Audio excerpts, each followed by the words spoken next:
Hello నమస్తే అండి అందరికీ వెల్కమ్ టు మై ఛానల్. ఈరోజు జరగబోయే night match LSG versus CSK match అయితే కొద్దిగా అటు ఇటుగానే ఉంటుంది. ఎందుకంటే ఎల్ఎస్జీ వాళ్ళు మంచి ఫామ్లో ఉన్నారు, సిఎస్కే వాళ్ళు అసలు ఫామ్లోనే లేరు. లాస్ట్ 3 మ్యాచ్ నుంచి ఎల్ఎస్జీ వాళ్ళు ఎక్కడ ఆడుతున్నారు, మళ్ళీ ఈరోజు కూడా అక్కడే ఆడుతున్నారు లక్నో పిచ్లో.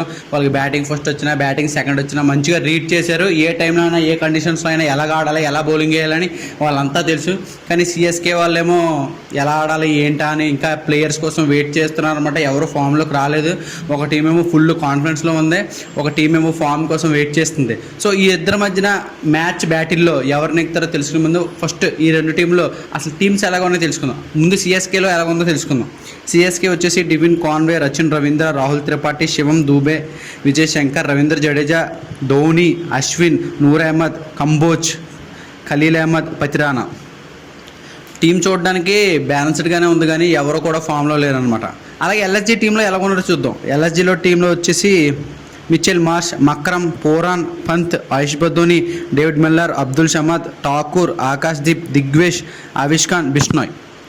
వీళ్ళ టీం అయితే సూపర్ ఉంది, మంచి ఫామ్లో ఉన్నారు. ఈ బౌలింగ్లో కానీ బ్యాటింగ్లో కానీ మిడిల్ ఆర్డర్లో కానీ జూనియర్స్ అయినా సీనియర్స్ అయినా చాలా రెస్పాన్సిబుల్గా ఆడుతున్నారు. పోరాన్ 1 వచ్చేసి అసలు మ్యాచ్ విన్నింగ్ ఇన్నింగ్స్ ఆడుతున్నారు అనమాట. ఫస్ట్ ఇద్దరు కూడా మక్రమ్ అండ్ మిచెల్ మార్ష్ కూడా చాలా బాగా ఆడుతున్నారు.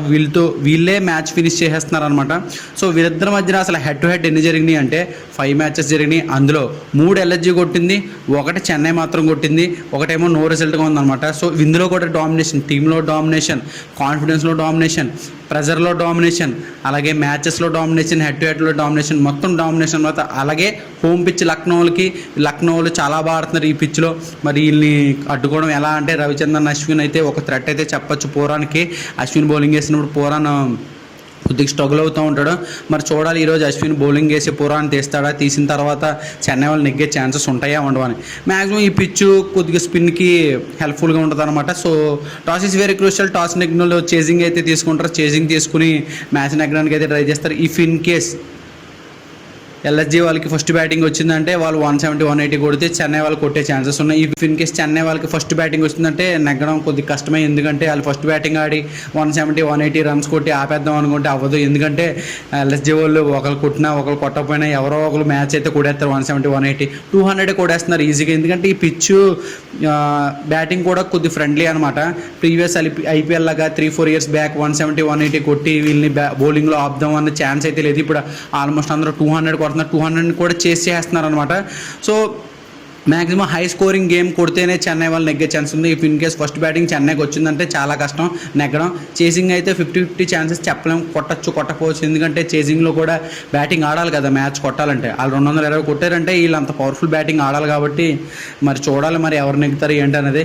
నేనైతే డిఫాల్ట్గా ఎల్ఎస్జీ నెగ్గుతుంది అనుకుంటున్నాను. ఎందుకంటే హోమ్ పిచ్, టీం మొత్తం ఫామ్లో ఉంది, 3 మ్యాచ్ల నుంచి ఇదే పిచ్లో ఆడుతున్నారు, వీళ్ళు మంచిగా రీడ్ చేస్తున్నారు. మ్యాక్సిమం వీళ్ళే కొడతారు. ఎందుకంటే అన్ని కండిషన్స్ తెలుసు, అంతా తెలుసు. ఒకే ఒకటి ఏంటంటే చెన్నై టీంలో ఒక 4 బాగా ఆడి బౌలింగ్లో ఒక 3 బాగా వేసి ఫాస్ట్గా వికెట్లు తీస్తే చెన్నై నెగ్గే ఛాన్స్ ఉందో, లేకపోతే అసలు ఇంపాసిబుల్ అనమాట. ఎల్ఎస్జీ డిఫాల్ట్ కూడా 1 సైడ్ మ్యాచ్లో కొడుతుంది అనమాట. మీరేమనుకుంటున్నారో కమెంట్ బాక్స్లో మెన్షన్ చేయండి. నేనైతే ఎల్ఎస్జీ నెగ్గుతుంది అనుకుంటున్నాను. 2 మంచి ప్రిడిక్షన్స్తో మళ్ళీ మీ ముందుకు వస్తాను. అప్పటి వరకు don't forget to like, share and subscribe. సరే మరి ఉంటాను, బాయ్ బాయ్.